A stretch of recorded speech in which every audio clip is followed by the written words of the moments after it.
Достар, қазір біз Pixart программасы арқылы 3D сурет жасауды үйренетін боламыз. 3D сурет бізге не үшін қажет? Біз именно Инстаграмға аватаркаға қою үшін жасауды үйренеміз. Өйткені Инстаграмда аватаркаңыз сіздің негізгі фишкаңыз, яғни сіздің 3-4 суретпен тең. Осы аватарка арқылы сізге адамдар тіркеледі, ол маңызды. Профиль аватарка деген. Сондықтан сіз аватаркаға сурет алған кезінде міндетті түрде жалғыз түскен суретіңіз болу керек, және де анық, әдемі суретіңіз болу керек. Мен қазір мына суретті алдым. Менде жалғыз түскен сурет көп жоқ екен, сондықтан осы суретімді алдым. Инструментіға кіремін да, осы суретімді квадратқа өзіме керек жерін ғана алам. Кесем, яғни. Міне, квадратты кесемін. Потом енді сохранить етіп алам осыны бір рет. Сохранить. Обратно кетемін. Осының маған артқы фон ұнамайды. Маған фонды өзгерту керек. Инструментіға кіремін дағыны. Екінші міне тұрғанды көрдіңіздер ғой. Swap вырез деген, соны басам дағыны. Адамның бейнесін басам. Осыдан менің бейнемді, силуэтімді бұл қазір автоматически Pixart программасы кесіп береді. Вот міне. Енді қыздар, сіздер егерде арт жағына фон қойып, кәдімгідей жасайтын болсаңыздар, міндетті түрде мына жақтарын бәрін әдемілеп тұрып жасап алыңыздар. Міне, кисти бар, өшіргіш бар, Қараңыз, кистимен сіз аласыз да, 2 рет бассаңыз, мына кистидің размері чуан жіңішке деген таңдап аласыз. Одан кейін мына жақтарын бәрін әдемілеп, нақты қылып тұрып, кәдімгідей границасын бәрін әдемі жасап шығасыз. Ол үшін жақындатып алып істеген өзіңізге жақсы. Сол кезінде анық істеп шығасыз. Мен қазір оның бәрін досконально істемеймін, өйткені ол уақыт алады. Так, енді өшіргішпен өшіретін жерлерін өшіріп шығамыз. Қарап тұрсаңыздар, мына шетін бәрінде сырт жағында розовыйлар тұр, солардың бәрі удалить етілу керек. Өйткені сіз қазір бұны басқа фонға қойғанда, қазір байқайсыздар, мен бұны толық жасап қоймаймын ғой. Сондықтан сіздерге көрінеді бұл. Егер дұрыс жасалынбаған жері болса, сол дұрыс жасалынбаған жерлердің бәрі шығып тұрады. Сол үшін әдемілеп тұрып істеп шығу керек. Чтоб сурет естественно көріну үшін, Оны сіздер істейсіздер. Өйткені мен қазір ол уақыт босқа мен кетіріп аламын бұның бәрін істеп. Мен примерно жасап шығам қазір. Вот мына жерді удалить етуім керек. Мына жерді удалить етуім керек. Мына жерді. Так, мына жерді. Мына жерде сырғамды алып тастап Pixart. Сырғамды қойып қойын. Құлағым жаман көрініп қалады. Мына жерді удалить ету үшін мойным жақты, бүйтіп тұрып әдемілеп, жіңішкертіп, удалить етіп аламын.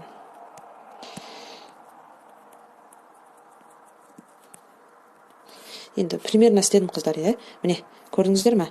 Мына жерде бәрі шығып тұрады, міне.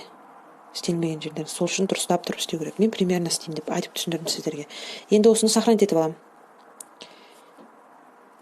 Сохранить. Мен қазір артына фон қоям. Ол үшін біз қыздар, мен дайындап алдым міне фондарды. Негізі фонға Pinterest деген керек. Pinterestке поисқа однотонный фон деп жазсаңыздар, міне неше түрлі фондар шығарып береді сіздің суретіңізге лайығын алып алғаныңыз, өзіңізге жақсы. Мысалы, мен мынаны қазір ала салайын, сіздер үшін көрсету үшін, чтоб. Міне, қазір фон шығады, скачать ет. Міне, фон шықты, қараңыз. Мен осы фонды аламын. Квадрат дайын тұр, если квадрат болмаса, квадратқа келтіріп аласыздар. Потом төмен жақта міне добавить фото деп тұр. Соған кіресіздер. И бағанағы менің кесіп алғанымды аламыз, қоямыз мұнда. Әдемі қылып тұрып қойып аламыз. Окей дейміз. Сосын, так, сохранить етеміз бұны. Сохранить. Обратно қайтамыз. Енді осыдан біз аватаркаға домалақ керек қой, сондықтан домалақ істейміз. Домалақты біз міне вырез фото дегенге кіреміз.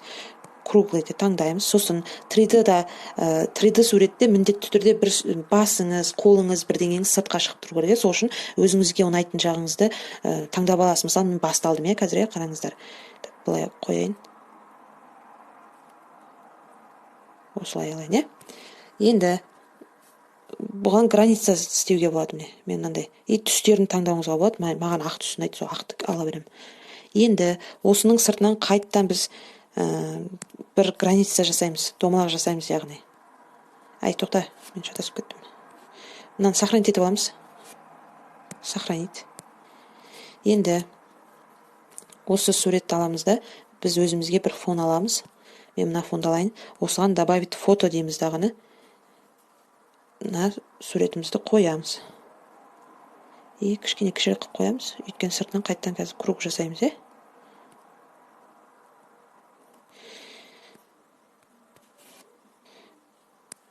Бағанағы инструментіға кіріп, вырыс фото дегенде не тұрған. Осыны басамыз да круглыйды аламыз. Круглый жасап аламыз. Міне, размерін аламыз. Тоже сыртынан жасауға болады. Сохранить дейміз. Сохранить. Енді қараңыздар, қыздар. Біз бәрін сақтап алдық, біздің мынандай бір суретімізді сақтап алуымыз керек. Бағанандай құра, міне. Мынандай черный болып тұрған жақшы, осындай суретімізді сақтап алуымыз керек. Ол не үшін дейсіздер ғой? Мынау дайын болды ғой. Осыған кіреміз дағыны добавить фото дейміз. Потом бағанағы біздің мына суретімізді аламыз. Добавить дейміз. Міне, көрдіңіздер ме? Үстінен қоямыз. Міне прозрачность дегенді бүйтіп кішкене прозрачный қылып келтіреміз да. Мен былай мынаны өзімнің сыртымнан қайттан бастырамын. Маған қол басым шығып тұратын болғаннан кейін көзім дәл келсе болды. Өйткені қазір арғы жағын өшіріп тастаймын, қазір айтамын толық. Міне қазір. Міне. Тура келді. Енді бүйтіп көрейік. Тура келді міне. Вот мынаны прозрачный 100%-ға дейін жеткіземіз да, птичканы қоямыз. Енді ластикті аламыз қазір.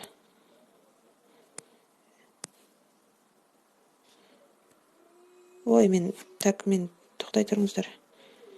Қайттан бір рет істейінші. Добавить фото. Мынаны басамыз да. Прозрачность келтіріп.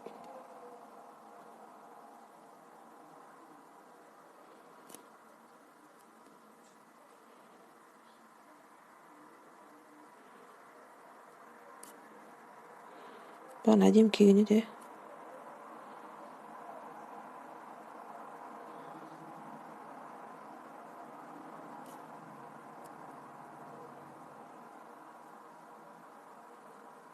Бұл сабырлықпен істейтін нәрсе негізі, Сабырлықпен істеу керек.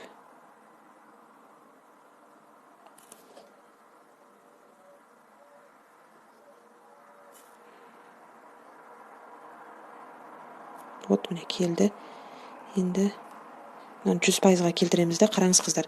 Жоғары жағында мында ластик тұр. Мен бағана соны ұмытып кетіп қайттан обратно қайттым. Осы ластикпен біз барлық жерін өшіріп шығамыз. Басымыз бар ғой, содан басқасын бәрін өшіріп шығамыз. Сол кезінде бізде суретіміз анық болады. Арт жақтағы сурет бар ғой, сол ғана қалады ғой сонда. Ал ол суретті сіз әдемілеп істеп алуыңыз керек қой. Міне, өшірдім, Енді птичканы қоям. Барлығын өшірдім. Енді стрелканы басамын. Сохранить дегенді басамын да. Сохранить етемін. Все, дайын болды. Енді өзіңіздің галереяңыздан көре аласыз.